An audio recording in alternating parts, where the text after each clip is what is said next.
টাকা দিতে পারি, তোমাদের টাকা মারতে হবে কেন? ঠিক আছে। হ্যাঁ, আমি কারো অন্যায় করছি এই পাড়ায়? তোমার ছেলে? আরে বাবা কি করি বলবো না আমি? না, তোমার দায়িত্ব, তোমার তো ছেলে।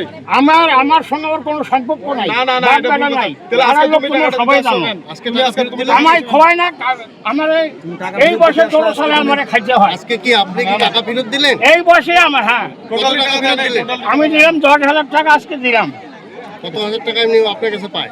10,000। মানে আপনার কাছে না আপনার ছেলের কাছে? ছেলের কাছে, আমার কাছে না। 10,000 হচ্ছে আপনার ছেলের কাছে পায়? হ্যাঁ, আমি সুদের পর টাকা নিয়ে আমি দিলাম। মানে আপনার ছেলে কি এখন বাড়িতে নেই? নেই। কোচবিহারের দু জায়গায় ঘটল একই ঘটনা। কাটমানি ফেরত দিলেন তৃণমূল নেতারা। সরকারি প্রকল্পের কাজের জন্য একদিকে মাথাভাঙায় কাটমানি ফেরত দিয়েছেন তৃণমূল নেতারা, অন্যদিকে ঘুঘুমারিতে যারা বিক্ষোভ দেখিয়েছেন সেই সমস্ত স্থানীয় বাসিন্দাদের আশ্বাস দেওয়া হয়েছে যে 4 জুনের মধ্যে তাদের টাকা ফিরিয়ে দেওয়া হবে। সরকারি প্রকল্পের কাজ আর সেই কাজ করার জন্যই কাটমানি নিয়েছিলেন এই সমস্ত তৃণমূল নেতারা, এমনটাই অভিযোগ করছেন স্থানীয় বাসিন্দারা। ভালো থাকতে কই দিছো তোমরা? কোথায় কি হচ্ছে?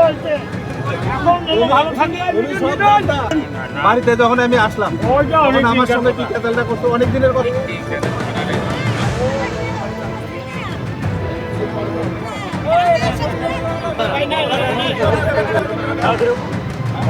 মানুষ ভারতীয় জনতা পার্টি ক্ষমতায় আসার ফলে মানুষ আজকে চাইছিল যে আমাদের বলার জায়গা তৈরি হবে যদি সরকার পরিবর্তন হয়। তা তৃণমূলের শাসন অপশাসনের জন্য মানুষ এতদিন মুখ খুলতে পারেনি।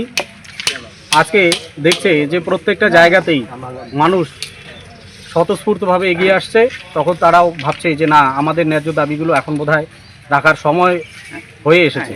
এলাকার সকল মানুষ একত্রিত হয়ে যে 100 দিনের কাজ, রাস্তার কাজ, বিভিন্ন প্রকল্পের কাজের মধ্যে তৃণমূলের নেতা এবং পঞ্চায়েত প্রধান এরা কি করেছে, প্রত্যেকটা বাড়ি বাড়ি গিয়ে আবাস যোজনার যারা যারা ঘর পেয়েছে তাদের কাছ থেকে কাটমানি নিয়েছে। 15,000, 20,000 এরকম করে টাকা নিয়েছে জোরপূর্বক। যদি না দেই, এরকম বলেছে, যদি না দেন তাহলে পরবর্তী কিস্তিটা আমরা আর দেবো না। টাকাটা নিয়েছে পঞ্চায়েত প্রধানের নেতৃত্বে হয়েছে, ওরা মিটিং করেছে, মিটিং করে লোককে শাসিয়েছে যে আমাদেরকে যদি টাকা না দাও তাহলে তোমাদের পরবর্তীতে আর কোনো রকম কোনো সুযোগ সুবিধা দেওয়া হবে না।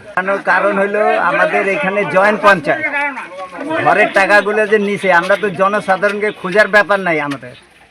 ওদের টাকাগুলো যেন আমরা রিটার্ন দিতে পাই, আমাদেরকে তারিখ দিছিল একটা 4 তারিখ, তো এরা কোনো খোঁজ খবর করে না। আমরা ওই নিয়ে পঞ্চায়েতের বাড়ি গেছিলাম ঘেরাও করতে। এখন ওদের কর্মীদের মধ্যে কে কে টাকা তুলছে কে কে তুলে নাই ওইটা আমাদের দেখার দায়িত্ব না।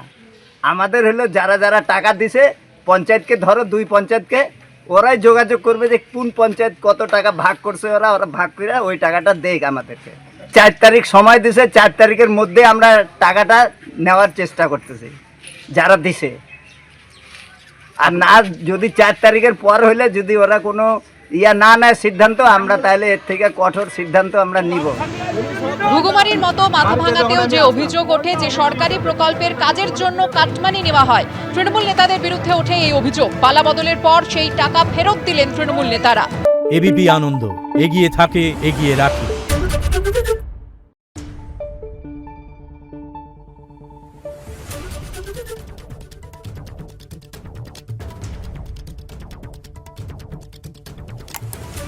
Thank you.